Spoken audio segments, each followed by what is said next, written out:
This is Phou Pha Thi, a jagged limestone mountain rising 5,580 feet above the jungle canopy in northeastern Laos.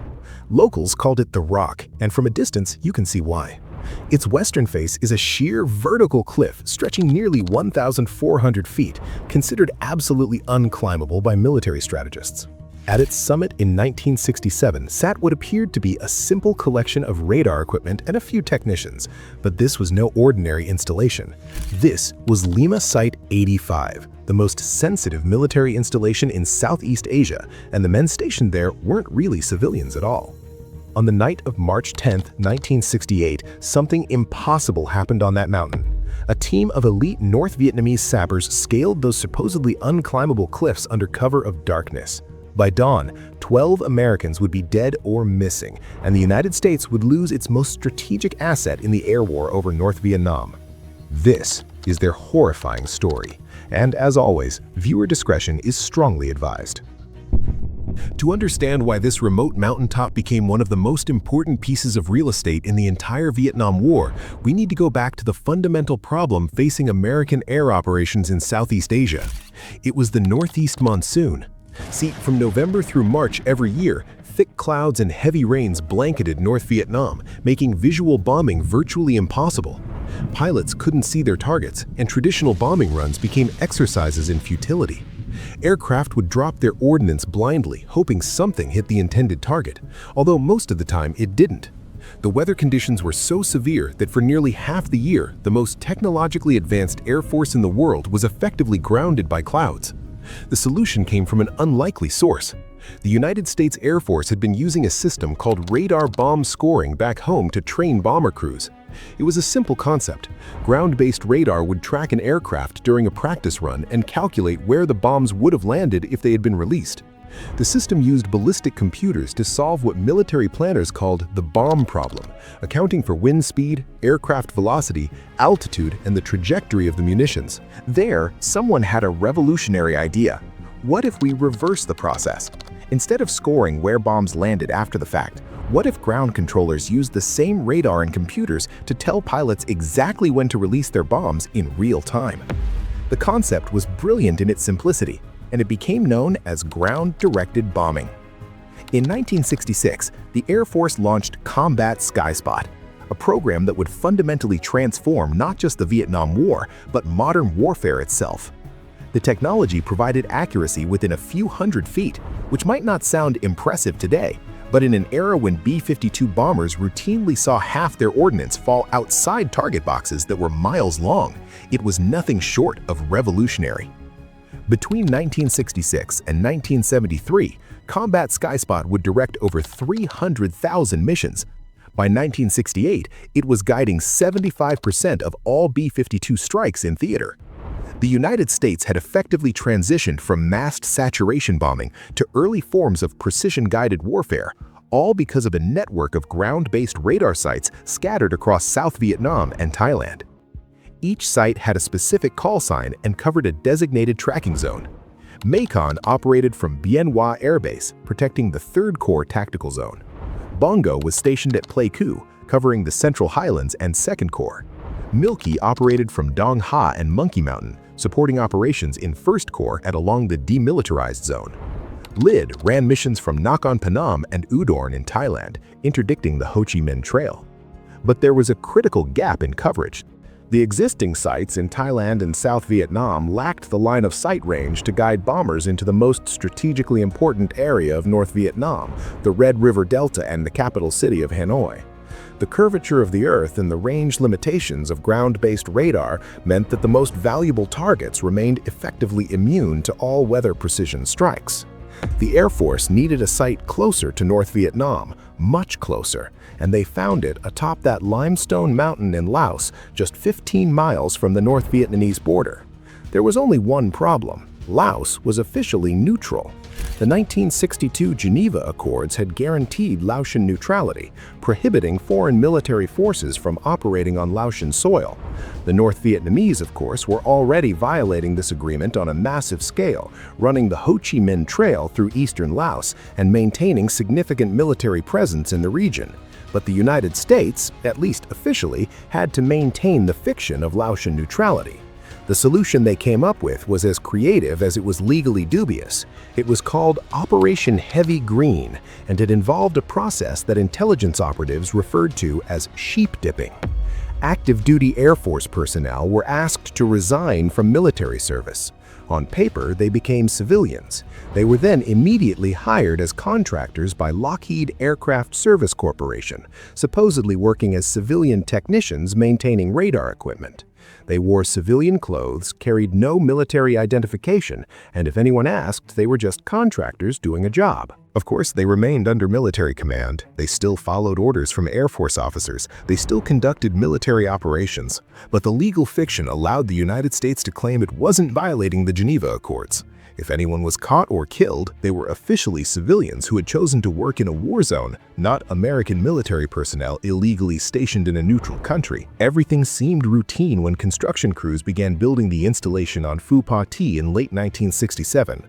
The site that would become Lima Site 85 was equipped with state-of-the-art TSQ-81 radar systems and the most advanced ballistic computers available. The equipment was flown in by helicopter, piece by piece, and assembled on that remote mountaintop under conditions that can only be described as incredibly challenging. The mountain itself provided natural protection. The western approach was that sheer 1,400-foot cliff, absolutely vertical in places, covered in loose limestone and jungle vegetation. Military planners considered it a natural fortress. Any ground attack would have to come up the eastern slope, and that approach was heavily defended with machine gun positions and early warning systems. The men stationed there knew they were sitting on one of the most valuable pieces of real estate in the theater. From that mountaintop, they could guide bombers directly into Hanoi. Targets that had been untouchable for half the year were suddenly vulnerable to precision strikes regardless of weather conditions. Operation Commando Club officially began in November 1967. Within weeks, Lima Site 85 was directing all-weather strikes against targets that had previously been immune to attack. By early 1968, this single radar installation was directing 55% of all bombing conducted against North Vietnam. But the North Vietnamese weren't stupid.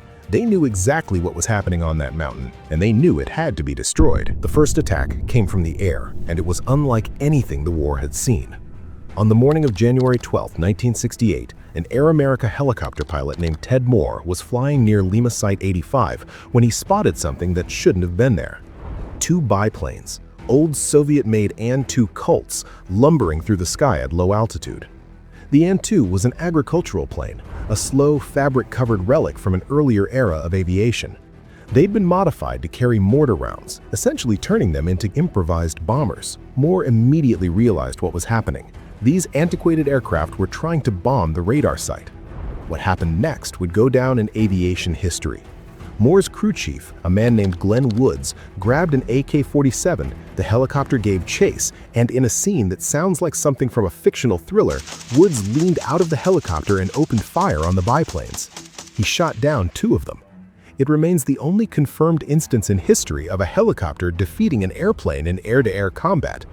But the bizarre nature of the attack sent a clear message. The North Vietnamese were willing to try anything to destroy Lima Site 85. No matter how desperate or unconventional. But the real assault was already being planned. The North Vietnamese army had been studying the mountain for months. They had reconnaissance teams watching the site, noting patrol patterns, defensive positions, and shift changes, and they had come to a conclusion that American military planners had dismissed as impossible. The western cliff could be climbed. On the night of March 10, 1968, 33 elite sappers from the North Vietnamese army began their ascent. These weren't regular infantry, they were specialists trained in demolition, close-quarters combat, and mountain warfare. They carried ropes, climbing gear, AK-47s, satchel charges, and an intimate knowledge of the mountain gained from weeks of reconnaissance. The climb took hours. They moved silently through complete darkness, scaling vertical rock faces, pulling themselves up hand over hand through jungle vegetation and loose limestone that could give way at any moment. It was an absolutely grueling physical ordeal conducted under the constant threat of discovery. As dawn broke on March 11th, the sappers reached the summit. The first indication that something was wrong came around 5 a.m. when a sentry noticed movement at the cliff edge. By the time he could raise the alarm, the sappers were already over the top and rushing the radar installation. What followed was a desperate, chaotic firefight. The Americans at Lima Site 85 were radar technicians and support personnel. Most had no infantry training. They had been told the western cliff was unclimbable, that any attack would come from the east where the defenses were strongest. Now, they were facing elite combat troops emerging from a direction that was supposed to be impossible. Chief Master Sergeant Richard Etchberger was manning one of the radar positions when the attack began. Despite having no combat training, he grabbed an M16 and took up a defensive position on a narrow mountain ledge. For the next several hours, as sappers overran the installation, Etchberger held that position, firing on enemy soldiers who were trying to reach wounded Americans sheltering behind him. He loaded 3 wounded men onto a rescue sling when a helicopter finally arrived, exposing himself to enemy fire to ensure they made it aboard safely. As the helicopter pulled away with the wounded, Etchberger was hit by ground fire. He died before the helicopter could land. Master Sergeant James Calfee was wounded in the initial assault but continued to engage the enemy, deliberately drawing their fire away from other Americans who were trying to escape down the mountain. His actions allowed 5 men to be rescued, but Calfee himself was never seen again. The battle lasted just a few hours, but by the time rescue helicopters could evacuate survivors, 12 Americans were dead or missing. It was the largest single-day ground combat loss of Air Force personnel during the entire Vietnam War. The moment the site was overrun, American commanders faced a horrifying decision. The radar equipment and the documentation at Lima Site 85 contained some of the most sensitive technical information in the entire American arsenal. If the North Vietnamese or their Soviet advisors could study the radar systems and the targeting computers, they would gain insight into American bombing tactics, equipment capabilities, and technical specifications that could compromise operations across the entire theater. The site had to be destroyed completely and immediately. Over the next 72 hours, American aircraft flew 95 sorties against Phou Pha Thi. They dropped bombs, napalm, and incendiary munitions on what had been their own installation, obliterating the radar equipment, the buildings, and anything that might provide useful intelligence to the enemy. The mountain was thoroughly scorched, leaving nothing but twisted metal and ashes. But the human cost couldn't be erased so easily. Of the 19 Americans on the mountain when the attack began, only 7 were rescued. 4 had made it onto helicopters during the battle. 3 more managed to evade capture and were picked up later. The other 12 were gone. Some bodies were never recovered. Others were found later, sometimes years later, scattered across the mountain or at the base of the western cliff. The circumstances of their deaths remain unclear. Some may have been killed in the firefight. Others may have been executed after capture. Some may have fallen or jumped from the cliff trying to escape. For the families, the loss was compounded by secrecy. Lima Site 85 was so highly classified that next of kin were often told nothing. Death certificates listed vague causes, civilian accidents, or simply died in Laos, with no further explanation. The men had resigned from the Air Force as part of Operation Heavy Green, so officially they weren't even military casualties. Families were denied the truth about how their loved ones had died. Some were told there had been an accident. Others were given no information at all. The mission remained classified for decades, with full details not emerging until the 1980s and 1990s. Richard Etchberger's family didn't learn the full story of his heroism for 42 years. It wasn't until 2010 that he was posthumously awarded the Medal of Honor, presented to his sons in a ceremony at the White House.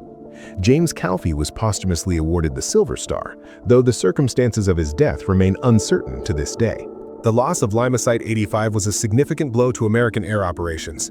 The radar coverage gap over Hanoi and the Red River Delta reopened, forcing bombers to rely once again on less accurate methods during the monsoon season. The remaining Combat Skyspot sites continued to operate throughout the rest of the war, directing hundreds of thousands of missions, but none ever matched the strategic importance of that mountaintop in Laos. If you made it this far, thank you so much for watching. If you have suggestions for other historical events or stories you'd like to see covered, feel free to comment down below.